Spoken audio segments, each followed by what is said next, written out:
కాకరకాయ పులుసు కూర వండుతున్నాను. దానికి ఉల్లిపాయలు ఇలా కట్ చేసుకోవాలి. ఇలా పొడవుగా చీకులు కట్ చేసుకోవాలి. కాకరకాయలు ఇలా రౌండ్గా చక్రాల్లా కోసుకోవాలి. ఇలా కోసుకోవాలి. కాకరకాయ పులుసు కూరకే ఫస్ట్ ఆయిల్ పెట్టాను. ఇందులో కొంచెం ఆయిల్ ఎక్కువ పడితే తర్వాత కరివేపాకు, అలానే 2 పచ్చిమిర్చి, 2 ఉల్లిపాయలు,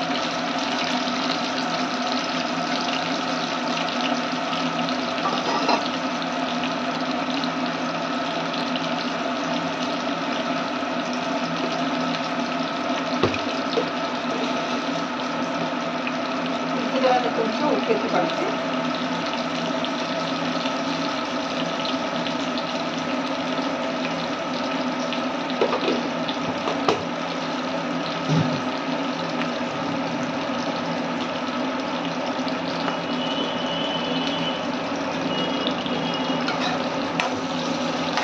ఇలా బాగా కలుపుకొని ఒకసారి మూత పెట్టుకుని మగ్గించుకోవాలి.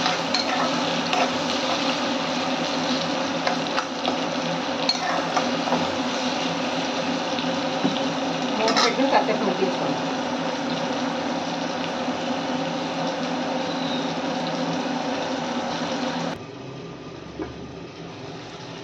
కొంచెం అలా వేగిన తర్వాత వెంటనే కాకరకాయ ముక్కలు వేసేసుకోవాలి.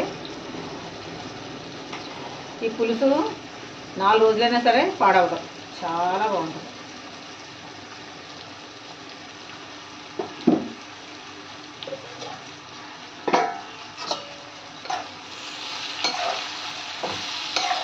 ఉల్లిపాయలు లైట్గా వేగితే చాలు, ఎందుకంటే కాకరకాయ కూడా వేగాలి కాబట్టి.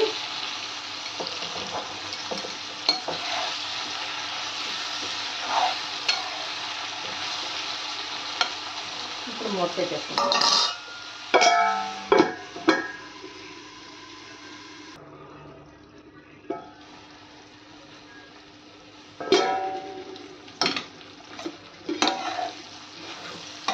కాకరకాయలు ఇలా మగ్గుతున్నాయి కదా, కొంచెం మగ్గాలి.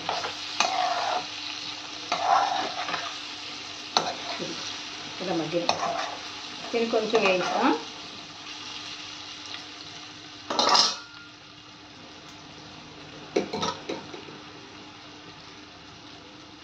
కాకరకాయ అంటే మా ఇంట్లో అందరికీ చాలా ఇష్టం. మా పిల్లలు కూడా ఇష్టంగా తింటారు. అంటే నేను ఎలా అంటే చేదుగా చేయను, పులుపు కూడా తక్కువ, తీపిగా చేస్తాను. మేము ఎక్కువ ఆవు పెట్టిన కూరలో, బెల్లం పెట్టిన కూరలో ఎక్కువ తింటాం. మా పిల్లలు నేనైతే, మా ఆయన అందరం కూడా అవే మాకు ఎక్కువ ఇష్టం. నేను అప్పుడు చేపలు ఆవు పెట్టి ఉండేది కదా, అది చేయండి, అందరు ప్రతి ఒక్కళ్ళు కూడా ట్రై చేయండి. చాలా చాలా బాగుంది కూర. ఆవాలు పేస్ట్ వేసిందేంటి కూడా చేదు వస్తాయేమో అనుకుంటారేమో, అస్సలు చేదు రాదు. చాలా చాలా బాగుంది. మా ఆయన గారు ఇంకెప్పుడు చేసిన వెలగ చేయి, చాలా బాగుంది అన్నారు కూడా. మీరు కూడా ట్రై చేయండి.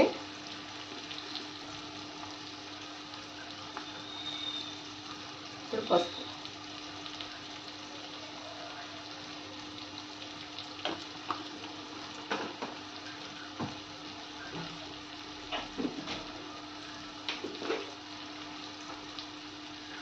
కారం, పులుసుకాయ పెట్టి కొంచెం ఘాటుగా ఉంటేనే బాగుంటుంది. ఆ కారం చాలా ఘాటుగా ఉంటుంది, రెడ్గా కూడా ఉంటుంది.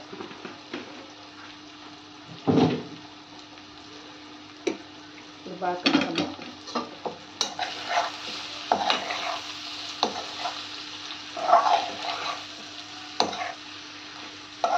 ఈ పులుసులా పెట్టేసుకొని మనం దగ్గరికి 4 రోజులు పక్కన పెట్టుకొని తినచ్చు, చాలా బాగుంటుంది.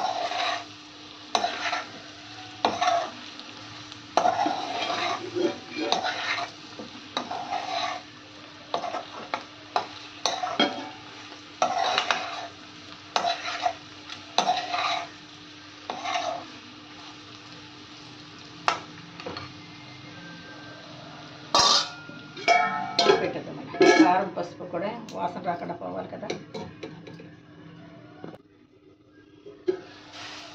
కారం పసుపు వేసిన తర్వాత అది మగ్గింది కదా. ఇప్పుడు దీంట్లో చింతపండు తీసి వేసుకోవచ్చు. చిక్కగా తీసుకోవాలి చింతపండు.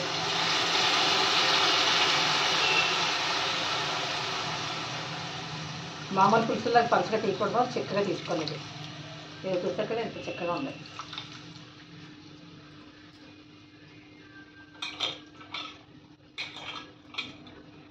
చక్కగా తీసుకొని దగ్గరికి మరిగించుకోవాలి పులుసు.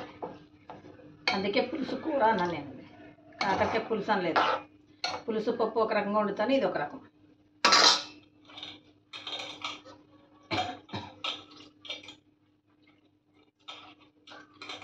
ఇలా చక్కగా పులిహోర పులుసులా చేసుకోవాలి. ఇలా గుజ్జులాగా.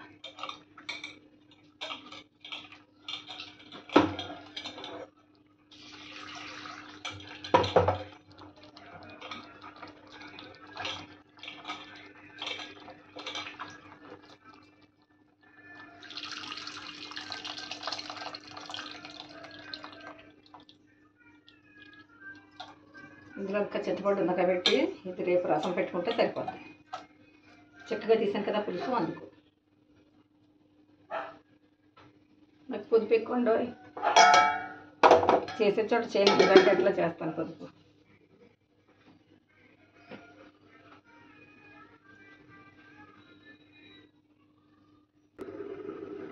తులేకాసుకి ఇది ప్రసాదం పెట్టాలని చెప్పాను కదా. ఇదిగో పేలాలు అంటే ఇవి. ఈ పేలాలు తెచ్చుకొని ఇది ఫుల్ ప్యాకెట్లో నేను సగం వేసాను. ఈ సగం వాటికి ఒక 1/4 కేజీ బెల్లం ముక్క పట్టింది. అది మనం ఇలా పౌడర్ చేసి దేవుడికి పెట్టేసిన తర్వాత మనం కాసేపటికి దాంట్లో నెయ్యి కాసుకొని సున్నుండలకి వేసుకొని ఎలా ఉండి చుట్టుకుంటాం, అలా చుట్టుకుంటే చాలా టేస్టీగా ఉంటుంది. మా ఇంటికి 2 ప్యాకెట్లు తెచ్చారు. కాసేపు ఉన్న తర్వాత నెయ్యి వేసి అప్పుడు మొత్తం సున్నుండలకి అని చుడతారు. ఇదిగో పులుసు అలా ఉడుకుతుంది. కుక్కర్ అడ్డు వచ్చింది మీకు కనిపించట్లేదు. ఇది చాలా బాగుంటుంది. అది పులుసు అలా మరుగుతున్నప్పుడు దీంట్లో బెల్లం, నేను బెల్లం పాకం అలా పెట్టేసి ఉంచుకుంటాను. ఫ్రిడ్జ్లో పెట్టేసుకుంటే మనకి ఎప్పుడు కావాలంటే అప్పుడు అలా తక్కువ తీసుకోవచ్చు.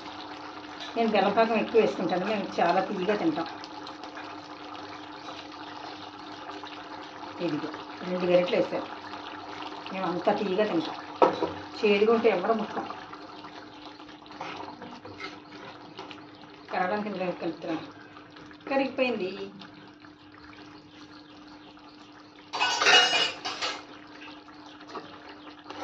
ఇలా చాలా బాగుంటుంది పులుసు. కొంచెం పులుసు వేసుకుంటే బోల్డ్ అంత అన్నం కలుస్తుంది. ఎందుకంటే చిక్కగా ఉంటుంది కదా, అందుకు.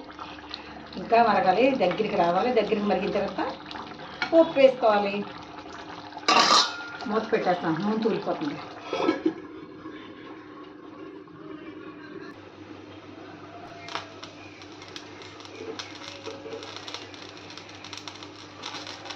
పోపు పెట్టుకుందాం. ఆయిల్ వేస్తాను.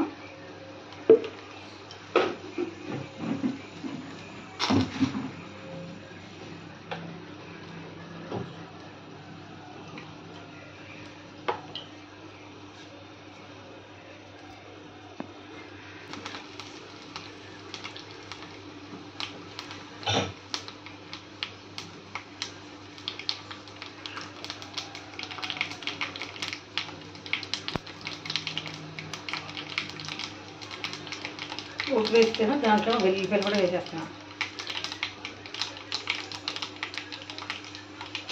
ఈ వెల్లిపాయలు ఇంత గట్టిగా ఎందుకు ఉంటాయో అసలు అర్థం కాదు నాకు. ముచ్చుకి కత్తితో కట్ చేస్తున్నాను చూసుకోండి. కానీ వెల్లుల్లిపాయ వేస్తే బాగుంటుంది.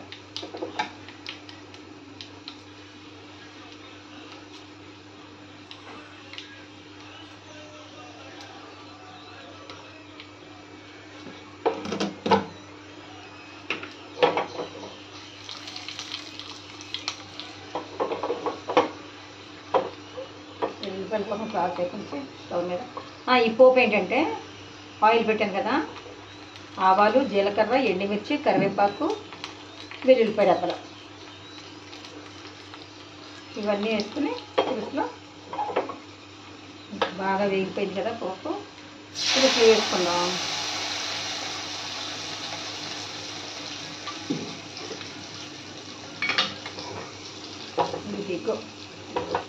ఇదిగో పులుసు, కాకరకాయ పులుసు కూడా రెడీ. ఇది కాకరకాయ పులుసు కూర రెడీ. Like, share, subscribe. నమస్తే.